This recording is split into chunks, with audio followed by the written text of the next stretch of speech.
Portugal, a land that once was home to a great Jewish population. Walk the narrow lanes and passages of Lisbon, Porto, and the small towns.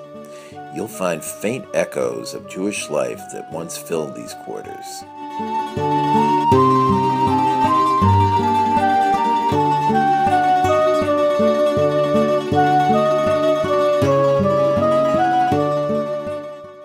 Jews have been living in the Iberian Peninsula since the times of Solomon. This neighborhood was basically one of the spots where Jews left Portugal when they were expelled in 1496. That was when the Inquisition came to Portugal, a time of religious persecution, forced conversions, and expulsions that ended over 1,500 years of Jewish life. Drawn to Portugal for its trading opportunities, and later fleeing the Inquisition to Spain, Jews made up about 20% of the population before the Inquisition. Later, they became known as the Sephardim, from the Hebrew word for Spain.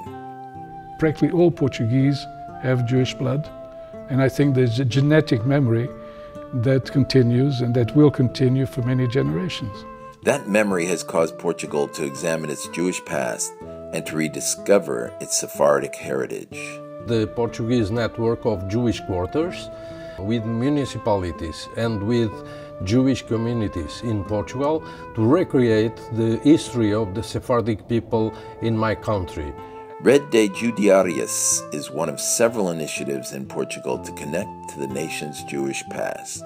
For us, culturally, is an important piece to our identity. Jews played an important role in the history and achievements of the Portuguese Empire. The Jews before the Inquisition were very much part of Portuguese society, and they were particularly well inserted into the royal court, where they held positions of doctors, of teachers. The discoveries of the New World, the discoveries of the road to India, we have a tremendous role that was performed by Jewish who synthesize knowledge, scientific knowledge from all over Mediterranean. The Inquisition resulted in most Jews leaving Portugal for Amsterdam, Venice, Saloniki, and Morocco, among many places. The loss was quickly felt.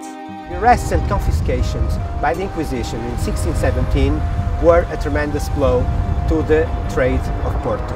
Many Jews opted to convert and remained in Portugal as new Christians. In the small mountain towns near the Spanish borders, signs of the hidden Jews are carved on the doorposts.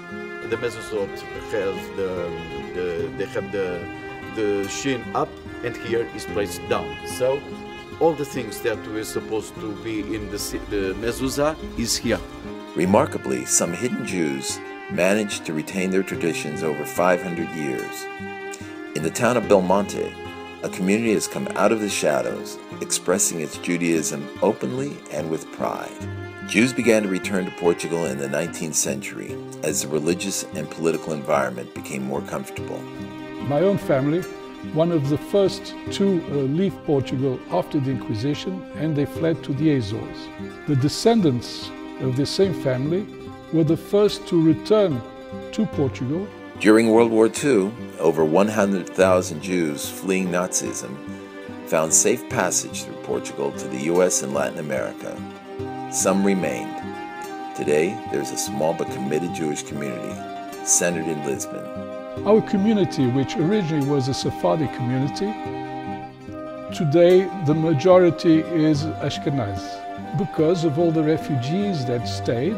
The Jewish community of Portugal is very small, yet there are many others in Portugal who are discovering their Sephardic roots and connecting to their heritage. And when I was born, I was raised as a Roman Catholic, and I'm looking in my roots to see if I can find something to belong with. And I always felt Jew since I was 5 or 6 years old. I always felt like one of the tribe. Sephardic culture is very linked to the way of being Portuguese. The way Sephardic Jews expressed themselves all over the world when they were expelled from Portugal is very much Portuguese. Also, Portuguese culture is very much Jewish in this sense.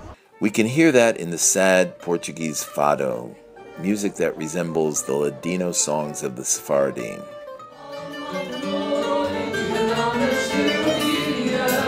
Ai Maria, ai Maria. Jews returned to Portugal after 500 years, and they're still returning from different origins, and we're still here.